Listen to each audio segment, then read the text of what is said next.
Hi, remember me? It's been a while. My name's Leanna, and I am so burnt out. Chances are you've felt this way before too, and that's probably what made you want to click on this video. But if you don't know what I'm talking about, imagine you're going up a down escalator, and usually, most of the time, you're somewhere in the middle, keeping everything balanced, going up at the same pace the escalator is going down. Sometimes you're going faster than the escalator, sometimes you're going a little slower. You know that if you put in consistent effort and have several days in a row where you're going a little faster than the escalator is, you'll end up at the top eventually. But there are also times when you find that you just can't take another step and you come to a complete halt. And the escalator just keeps on moving and you end up at the bottom of the stairs. And all you want to do is stay there because you're tired. And currently, I'm sitting at the base of the stairs with terrible posture, mind you, and all I have energy for after work every day is a long hot shower and a Netflix binge. There have been lots of times in my life where I wished I had the power to stop the world around me, just temporarily, because then I could take my time to take a break for as long as I wanted without any consequences. But alas, I don't have that power. So of course, time has been ticking, the escalator has been moving, but I have not. Lately, all I can muster is the motivation to do the things that I have to do, but everything I want to do is sitting in a metaphorical corner collecting dust. And what's kind of overwhelming is that I'm hyper aware. I'm staying still while the earth is still spinning and time is still passing, but I just don't have enough energy to do anything about it. This feeling is not new for me, but what is new is that for the first time I'm experiencing work burnout, not school burnout. School burnout was different because usually if I woke up on some random Tuesday and I realized I was sick of it all, I would just skip class. I would stay home, watch Netflix, eat whatever I wanted, and just relax. And the very next day I would be completely recharged and ready to get back at it again. But with work, if I wake up on a Tuesday and realize I'm sick of it all, well, guess what? I have to work anyway because they're paying me and I can't afford to get fired. Because in order to continue upward on this down escalator of life, I need money to pay my bills and save up for the future that I want. And not being able to take a break whenever I feel tired has taken a big toll on me. And lately it has all just been feeling like a bit much. Lately, I've been describing it as feeling like my head is being pushed under the water during the work week, and the weekends feel like gasps for air. Just enough air so that I barely survive another week of suffocating, but not enough air to the point where I'm like, yeah, I feel fully rested, let's take on another week.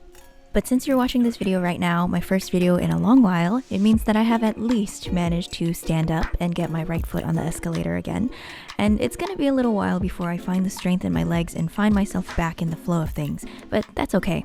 So now you know about my problems, and I feel like it would be a really shitty video if I didn't tell you what I was going to do about them. So let me introduce you to, drumroll please,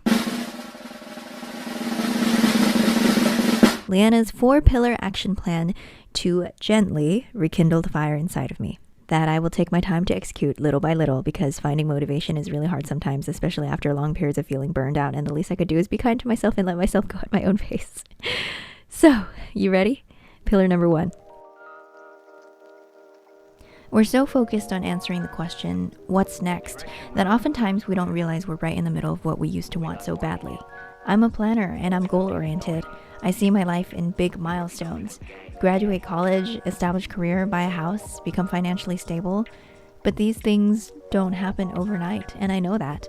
It's just lately I found myself feeling really frustrated because I know exactly what I want, but they're just all so out of reach right now.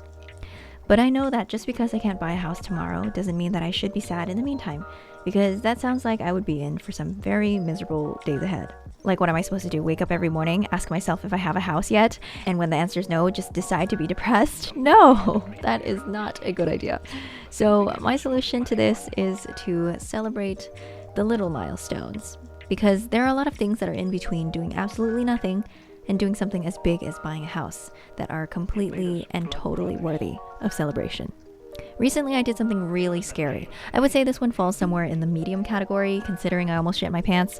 I asked my boss for a raise. I had never done that before in my entire damn life. In the months leading up to it, I had worked really hard, and I made sure that he noticed. It took me about 2 months to muster up the courage to ask, and I really felt like I deserved it. Unfortunately, I didn't get as much as I asked for, but I still got a raise. For a few days, all I could focus on was the feeling of complete and utter disappointment, because even though I had told myself I wouldn't be upset even if I didn't get what I asked for, I was upset anyway. I brought up this example because it reminds me that I need to celebrate the steps in between. The number I was set on, I'll get there. It's only a matter of time, and it's a big deal I even got a raise at all. And that achievement was overshadowed by my disappointment that I didn't get the number that I asked for. Baby steps, no matter how agonizingly small they are just as worthy of being celebrated. I can look back on this entire past year and focus on the negative and the things I haven't done. But instead, I'm going to try to focus on the things that I have done. And that's not a short list. Just because I didn't buy a house and become rich and ridiculously successful this year doesn't mean that I'm not on my way there. I really want to work on being a little more patient with myself. I've noticed that a lot of life is extremely mundane, but that's just life, I guess, and it's easy to kind of get lost in the monotony and let everything turn gray, especially if you get caught in the cycle of working and just holding out for the weekend and dreading Mondays and then doing it all over again. I read something lately where it was basically just saying that there is beauty in the everyday as long as you're willing to see it. If there's something that you enjoy doing, no matter how small, they say you should take your sweet time doing it if you can. Like if you love nectarines and you're eating a nectarine, eat it as slowly as possible. Relish it. For me, the other day I saw a strikingly beautiful sunset. This isn't it, this is a stock video, but I saw a sunset outside my window and I just took a few extra seconds than usual to look at it and enjoy it. And in these ways you can bring some color back if you find that your life has started to look a little bit gray. Of course, this is easier said than done because it requires being a lot more intentional and aware, which doesn't always happen easily, at least not for me. I'm just trying to remember to find light in the middle of all this darkness because it's there. One thing that I've been doing is spending a lot of time with some of my friends, and we don't always have something exciting to do, especially in the middle of this pandemic. For me, it's not about what we do, but instead it's about the act of making time for each other. So sometimes it's just as simple and boring as a grocery run, an errand hang, if you will. I stumbled across a quote from a post by someone named Annika Hanstein Izora that I would like to share. The errand hang dances in the sweet vulnerability that comes from the everyday. Errand hangs sing, okay, I'm a human and you're a human, and we're gonna take an intimate walk through this seemingly ordinary part of my life. But if you look closely, this moment will reveal something delightfully specific and illuminating to what makes me, me. And I want to share that with you because quite frankly, I just like your company. And even in the silence, sometimes especially in the silence, it makes me feel somewhere between warm and content to have you here beside me. And I think that is incredibly romantic in a rose-colored glasses, picturesque, fairy tale kind of way. And I think we should romanticize our lives, at least to a certain extent, because if you can choose to see things in a more beautiful way, why wouldn't you want to? When I'm not inviting my loved ones to come with me to run errands, I'm inviting them to go to the park and lie there on a picnic blanket under the sun with me. With a layer of SPF, of course, we are responsible adults. I used to never do this pre-pandemic, but ever since I started, it's become one of my favorite things to do. And I think this year I finally understand what people mean when they say the best things in life are free. They are free, and overwhelmingly simple. I haven't been posting videos because I've been very tired and unmotivated. A lot of you have been so sweet to message me and make sure that I'm doing okay, and a lot of you have told me that I should take my time and not worry about posting until I'm ready. And I appreciate it so much. But the thing about ready is that I don't think I'll ever be fully ready. In a perfect world, I would be 100% recharged after a 3-week break and ready to take on anything that comes my way. But this isn't a perfect world. After 3 weeks, I'm still tired. Hell, I could use a 2, 3, or 5-month break, but I'm not gonna do that. I don't wanna do that. Because waiting till I'm ready might mean waiting forever, or at least for a very long time, a much longer time than I want to wait. My trainer only gives me about a minute break between each set of squats, and every time the minute is up, he asks me if I'm ready. And I always say no, but I've already got the bar on my back because I know I'm there to work out and that my future self will thank me. I still want this YouTube channel almost as much as I want a fat, juicy ass, and knowing that, it's enough to motivate me for right now. I've always been really used to doing things that I don't want to do in the moment, but I know are investments for my future. When I was a kid, my mom would force me to go to dance class, and I hated it, but I still went because I didn't have a choice. And she would always say that when I grew up, I would understand.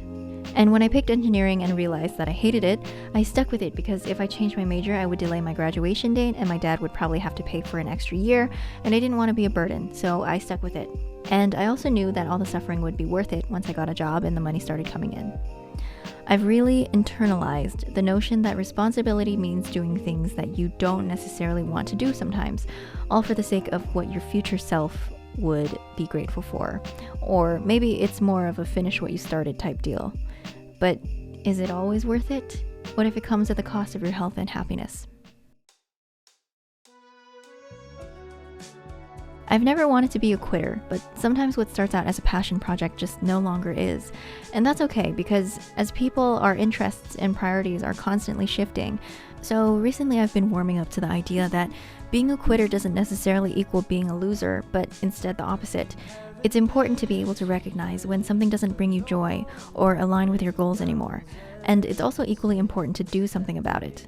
What this video is really about is why I haven't posted on YouTube in a really long time. In fact, I actually haven't worked on any of my projects in a really long time.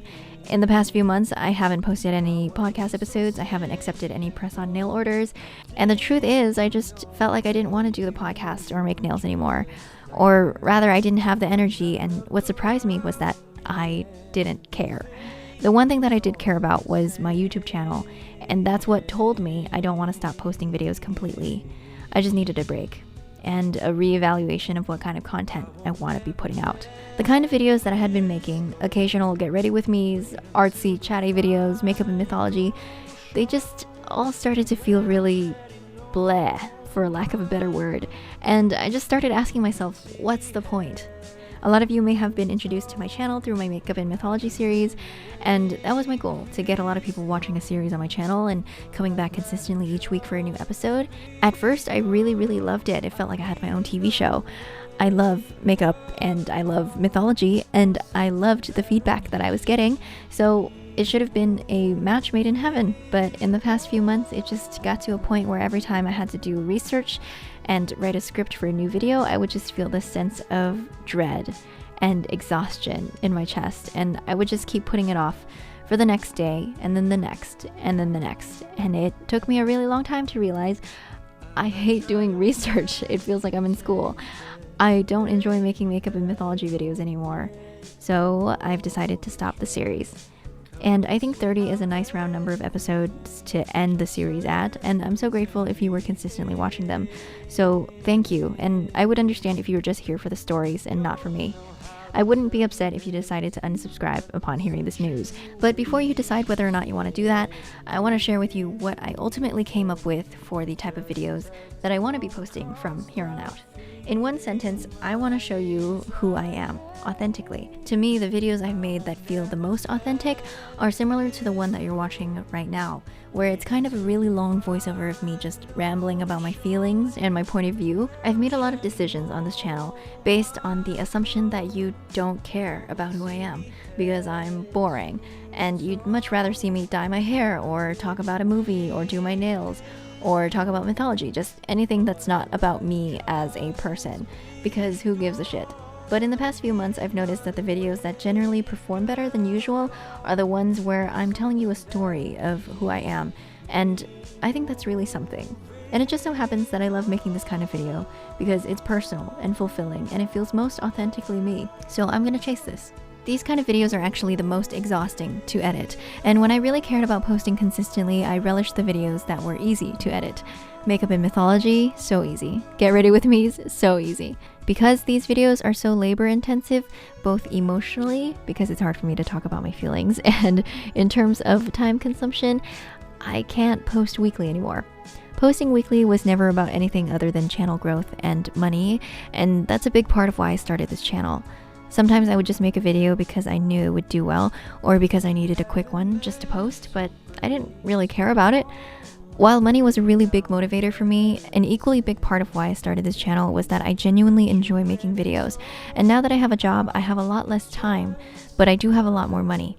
And just knowing that my financial goals are on track to be met, it takes a lot of pressure off. Simply put, my YouTube channel is not about the money or the numbers anymore, and that fact brings me a lot of joy. And from now on, I just want to make sure that every video I work on is one that I love and genuinely want to make. So I would like to formally welcome you to the Lianaissance, or what I'm calling the Lianaissance because it sounds cool. So the moral of the story is that if you're feeling burned out, it might be time to reevaluate and switch things up. So yeah, that's pretty much it. Thank you so much for staying till the end of this video. And if you choose to stay subscribed, just know that makes me very happy and I'm very grateful for you. Talk to me in the comments or DM me on Instagram if you have anything to say. I'd love to hear from you. And I'll see you in the next one, which is not next week. Okay, bye. Love you.